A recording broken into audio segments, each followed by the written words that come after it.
direct from Las Vegas, it's the Sandy Kastel and Friends Variety Show. Hi, this is Sandy Kastel. Stop, don't go anywhere. We've got something for everyone. Cooking with Chef Michael, staying fit and fabulous forever, and women and men in music and arts from around the world. So join us here for Sandy Kastel and Friends Variety Show.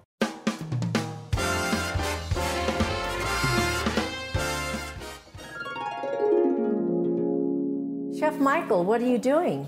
I'm dreaming about biscottis. Well, Michael, your dream may come true. Yeah. I'm here with Dianna Paschall today, and we are going to make biscottis. So, Dianna, what kind of biscottis are we going to make? Well, they are almond, orange, apricot biscotti, and I kind of developed it over the years from a recipe that I had, but made it better. So I understand this is a double recipe too. Yeah, my recipe that I've written is it's for a lot of biscottis. So. A lot of biscottis. Hey, girls, what's going on over here? We're making biscottis. Oh, that's my favorite. We're going to fill up this jar Well, in no time at all. Yeah, I don't see nothing. It's empty. You better hurry up and fill it up. Well, she was just getting ready to show me how to make the biscottis. Yeah. Would you guys like to help us? Yeah. All right. I watch. You want? Okay. Okay, well, what we're going to do to start the whole thing, you have to cream the butter and the sugar together. Okay. So we're going to use the mixer here. So I've got 1 stick of butter. 1 stick of butter. Okay. You're going to, that's a half a cup. Okay. And then you're going to put in 2.5 cups of sugar. Okay. We've got this pre-mix. Yeah, everything. Because we were doing this earlier so that we could be prepared. Right. Great. Oh, yeah. Yeah, I always use Splenda for you. And you can do that with any recipe with sugar. You can always substitute with Splenda. Now, do you use the same amount of Splenda? You know, I find that you have to put just a little more Splenda to give it that extra sweetness. So what comes next? Now you start, put that down and you start beating that. Okay. Lock it. Okay. And just start it low. And then just bring it up so that.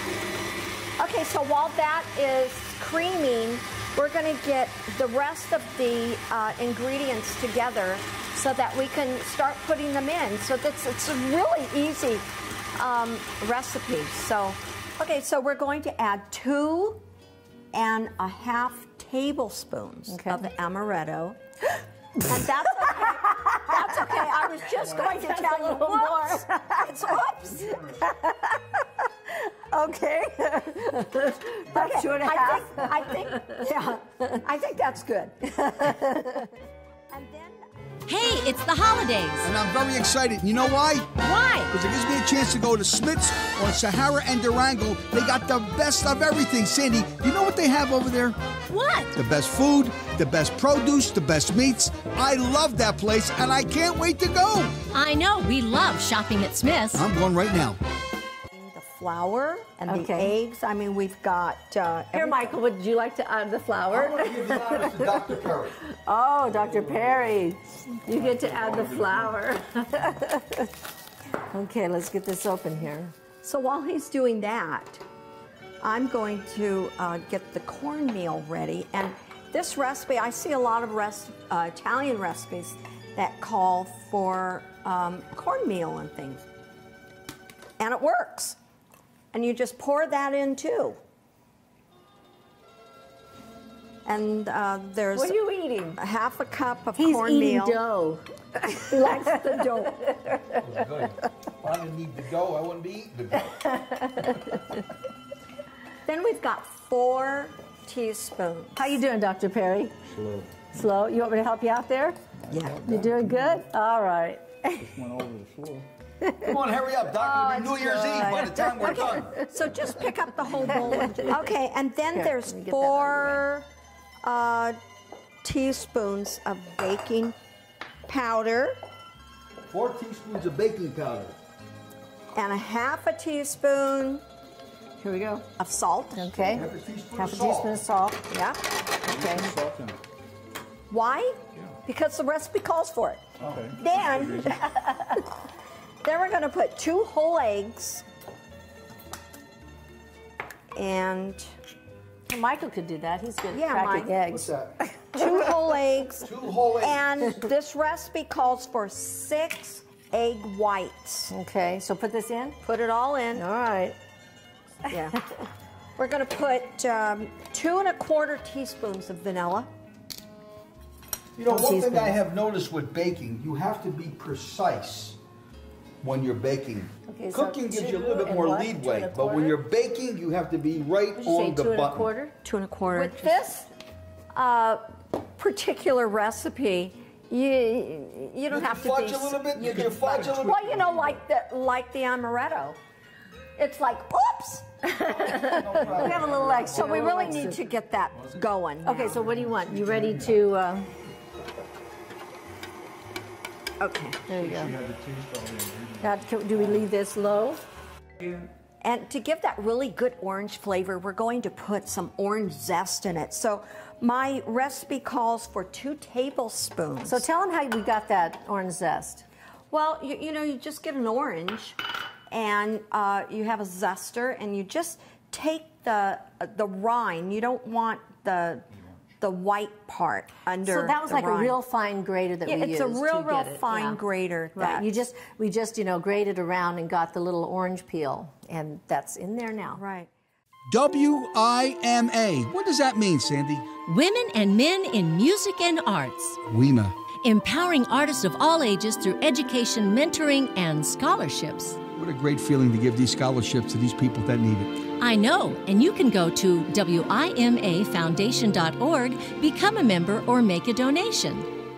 So now we're going to add some extracts, and we have almond extract, and we're going to put Almond and orange extract. almond and orange extract, which is 1 teaspoon each. Okay. And if you like a little more orange, you can go, oops. Oops. Yeah, here you go, Sandy. I've been watching Chef Michael. Okay. Now we want to mix this up just a little more. Okay. There's 1.5 cups Okay. of diced or chopped apricots. And then we're going to add to that also 1.5 cups of chopped almonds. And sometimes, you know, some people will get the almonds and they'll roast them first, but you don't have to. So we just put that all in there. That's 1.5 cups of almonds. Okay. And then just mix it together. Here, Dr. Perry, would you like to mix? Yeah. Now, let's see how this goes. We'll do it slowly. We're about ready to just take this out of the pan. So the easiest way I find to do this is to put a little Pam or olive oil, whatever you have, on your hands. And it doesn't stick so much. I know what a pan feels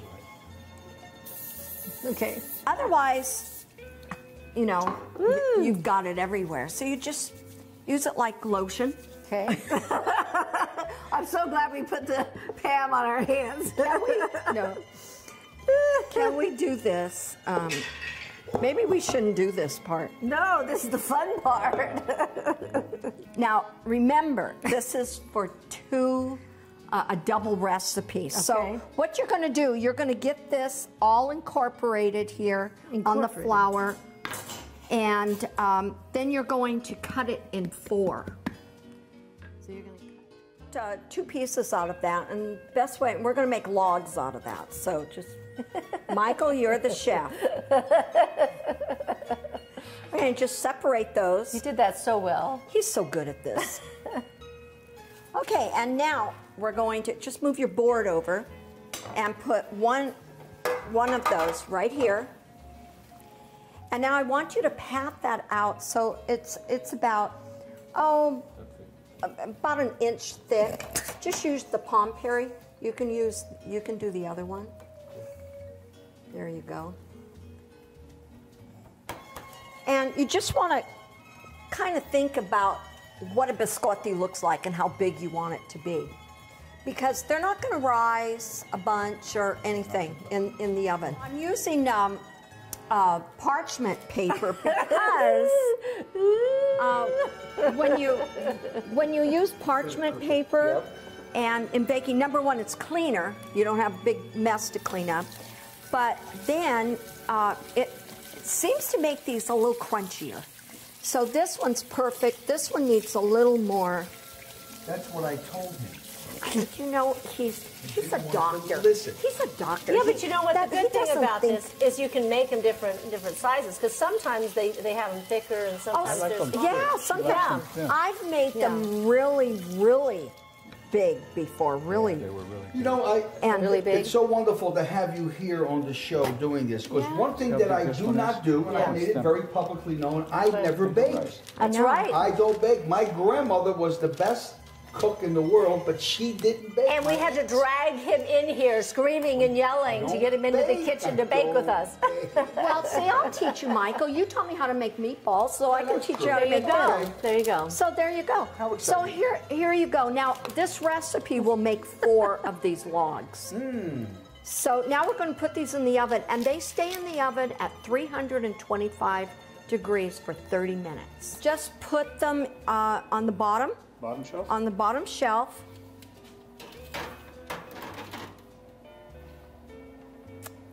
And we're going to set the timer for 30 minutes. Okay. Hey, Sandy, do you know something? The Tuscany Grill in Henderson, their meatballs are phenomenal. So is their cheesecake. Haha, so is their veal parmesan. And their lasagna. And their spaghetti Leonetti. Oh my gosh, everything is great. Let's go. I'm starving. We're going right now. Let's go eat some dinner. I'm so hungry. Okay, so Sandy has taken that batter that we had, and she's made 4 balls out of them.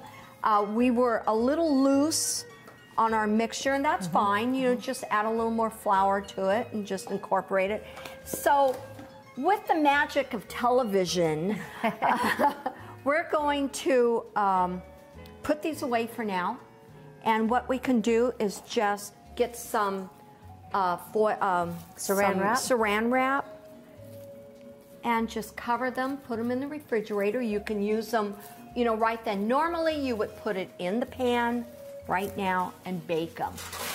So, but you don't freeze this, or you just put it in the freezer, in the refrigerator? No, I've never read a recipe for biscotti that said that you could freeze them. Okay. I don't know. Okay. So, but you can store it in there, and then you could make a couple different batches. I wouldn't, you know, because there's a lot of butter in it, you don't want to just leave them out. So you'd want to refrigerate it. Okay. Diane forgot to say that in our household, the biscotti never go in the freezer because they're lucky to make it to the refrigerator. That's right. He eats them as I'm taking them out of the oven. They're trying to cool off on top of the oven, and I'm still over there eating them. And I'm going, stop. So after they come out of the oven, you're going to let them cool for about 10 minutes. Then you take the whole log and you're going to cut them. And the best way to cut them is just, is that diagonally? Anyway, to the side. And it makes them a little bit longer. You can make them as thick as you want. Some of the recipes say a ½ inch. It's too thin. You gotta go with at least an inch. This is what you dunk in your coffee, am I correct? That's what you dunk in your coffee. Or tea. Okay, so we're going to put them on their side and put them back in the oven for between 20 and 30 minutes. Depends how brown you want them to come out.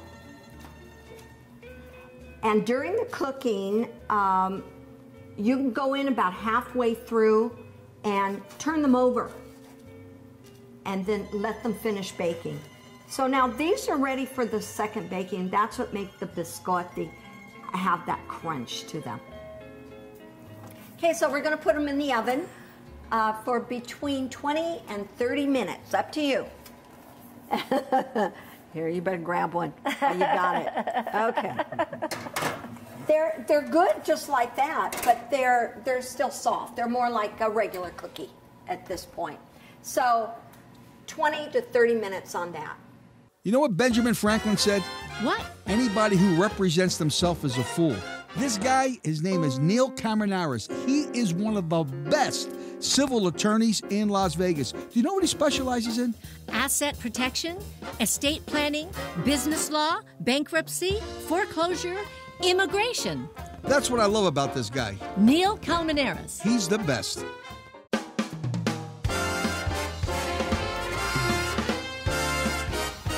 I'm here with Sherry Goldstein at the Yoga Sanctuary, and we just had a wonderful, wonderful yoga class with her. And what I love about it is that you're doing a beginning, intermediate class, and you're taking everybody gets to go at their own level and their own pace. Yes, I think it's so important that everyone has to follow what feels good for them. You know, I always say that this is not cookie-cutter yoga. This is your practice, and you really have to listen to your body and tune into that. So you'll see so many people doing different things depending on their own situations. If they've had any injuries, maybe they're a little bit tired or their back is hurting them. So the great thing is that they have options.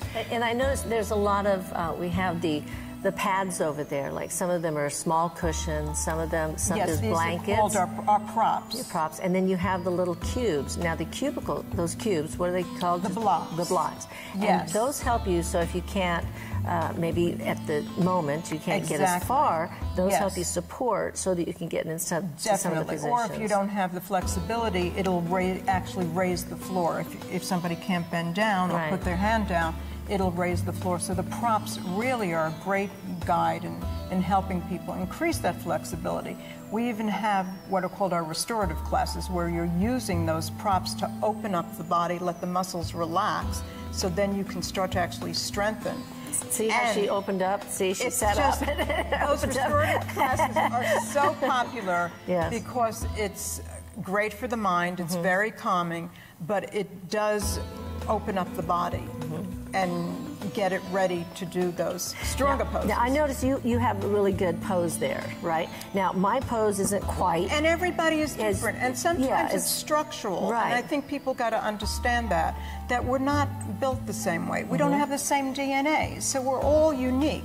And we have to look at that and understand our own bodies. I was a dancer trained from the age of 4, so my hips and I have dancing too in my background. My hips are very, very open. Yes. They've been opened, so it's easy for me to just go into this lotus pose. Right. But for many, many people, the hips are very, very tight, maybe the lower back as well. So it's difficult, but it's not necessary to sit in lotus to become enlightened. That's what I say. And you have men and women in the class? We have all ages, men, women. All walks of life. All walks of life, yes. Yeah. Because I really feel that yoga is for everybody. Everybody and every soul. I actually saw a friend over there that I didn't know she was in this class, that I said, oh, she's here. And then actually when I came into class a couple of weeks ago, and I talked with one of my friends, Pirko, she said she was at one of the classes at your place over in Henderson. So you have the 2 studios. I have the 2 studios. I've had, you know, I've been here since 1995 from New York City, and we've been with our 2 studios since 2000.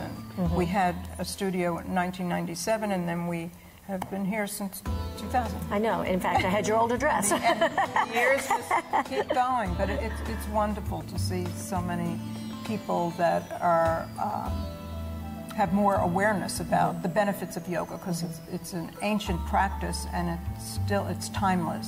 So how did you get involved in it? Well, I was a dancer as a young girl, and I had a little injury to my elbow, and so my dance career was kind of ended. I went to college and actually became an elementary school teacher. So I got, you know, training in teaching, instructing and teaching. But I started getting intrigued with Eastern philosophy, and I took a yoga class, met a very, very special teacher, connected with her, and yoga became my whole life. And that started in my 20s, and it continues, and hopefully it will continue forever and ever. Well, you know that this is staying fit and fabulous forever.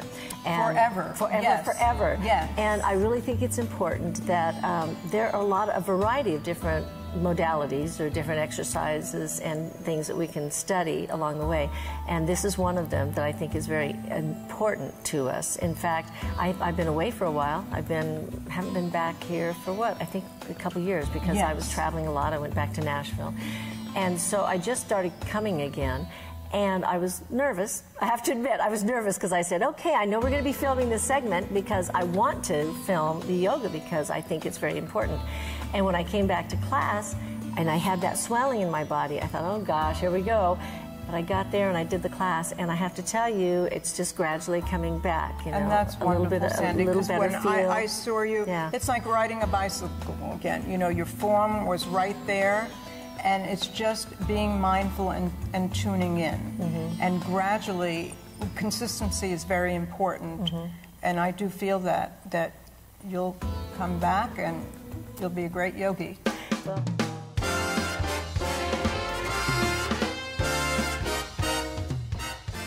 Welcome back to Unwrapping Las Vegas Legends. I'm Aaron Phillips. And I'm Ricky Cash. This week we'll look into the life of the king of rock and roll. Elvis Presley certainly changed the landscape of music everywhere in America. You know, he was born in 1935 and died in 1977 from a drug overdose. You know, those last 4 years of his life, from 73 to 77, he went spiraling downhill. You know, the loss of his mom and his divorce from Priscilla forced him into a deep depression, which he never recovered from. Absolutely. However, with this said, Elvis was truly the most spectacular entertainer of his era. He has sold over 600 million record albums worldwide. Unbelievable. He also dominated the silver screen in the 60s with numerous movies and soundtracks. My favorite movie was his first one, Love Me Tender. Cash, did you know his first Las Vegas appearance was a total flop? I had no idea. Yeah, he appeared at the New Frontier in 1956, and the show, watched mostly by a 50 and up crowd, was not impressed with all of his gyrations. He said he would never play Vegas again. Wow, but we all know what happened in 1968 when the International Hotel opened, signed Elvis to a 5-year contract at $1 million per year, which in those days that was a lot of money. Huge money. Absolutely. Sure was. Here's another unwrapped treasure about Elvis that my guess not too many people don't know. I can't wait for this piece of nugget. All right, well, in 1936, when Elvis was just a year old, he and his family survived an F5 tornado that hit his hometown in Tupelo, Mississippi. Wow, I certainly didn't know that. So that's it for today, folks. Close look at the life of Elvis Presley, the true king of rock and roll. See you all soon. Hey, Sam, when you sing, I hear angels. Angels? Yeah, angels. And I love Santa Baby. Well, Santa Baby's my new holiday single. Where do I get it at? You can get it on iTunes along with all the rest of my music. Guess what we're listening to this year? Santa Baby. Santa Baby. Ba-doop-ba-diddly-da-ba-doobie. You're so sweet. Yeah, thanks.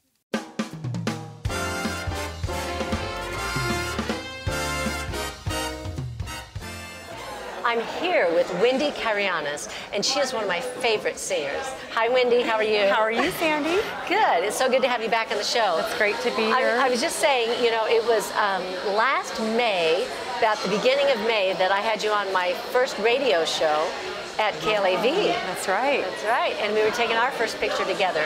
And then I got a chance to hear you sing, and I've been listening ever since. So I'm your biggest fan. Thank you. One of them. So now what happens when you're working with somebody? You're working on a project, and you've agreed to write a song together, and it doesn't click. What do you do?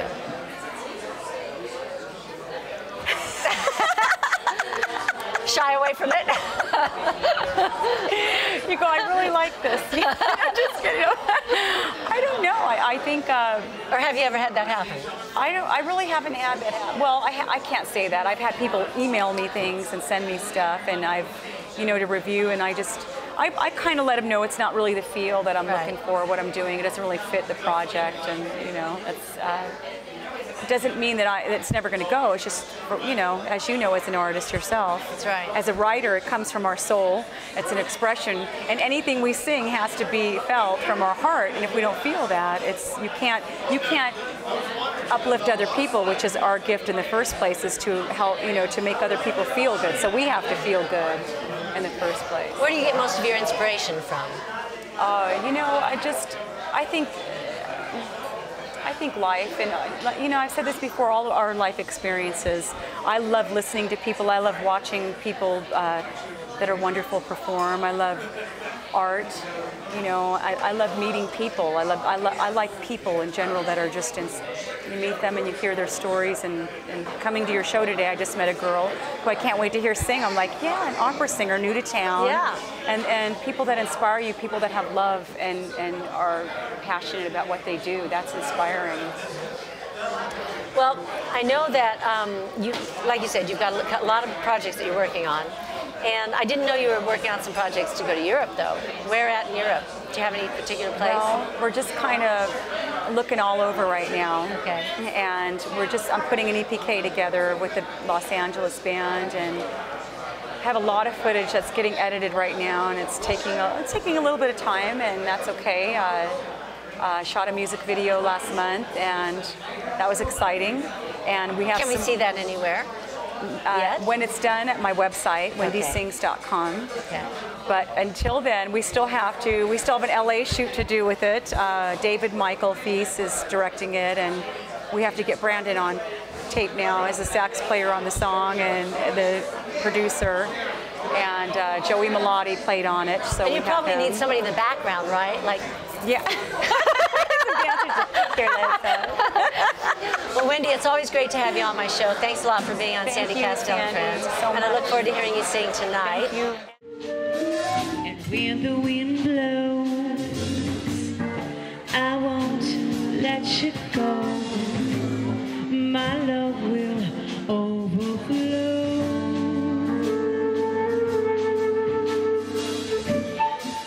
Until the day is dawning and I am lost within your gaze, so far away.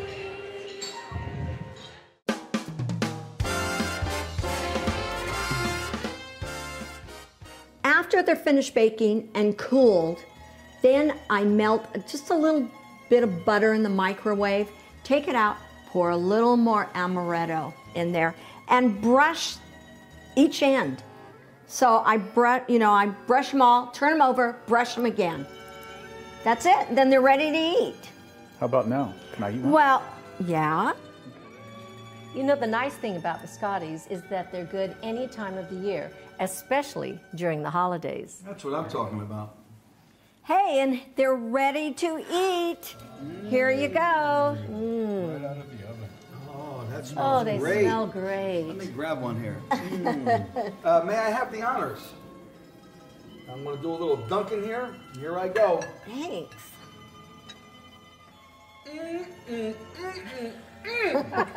Mamma mia! That is what I'm talking about. The best biscuit I've ever tasted. See, Chef Michael, dreams do come true. Happy holidays. Happy holidays. Happy holidays. I'm taking some to go. Those are yours, Michael. You can take them home. Yeah. Oh, yeah. Thank you for joining Sandy Kastel and Friends. See you next time.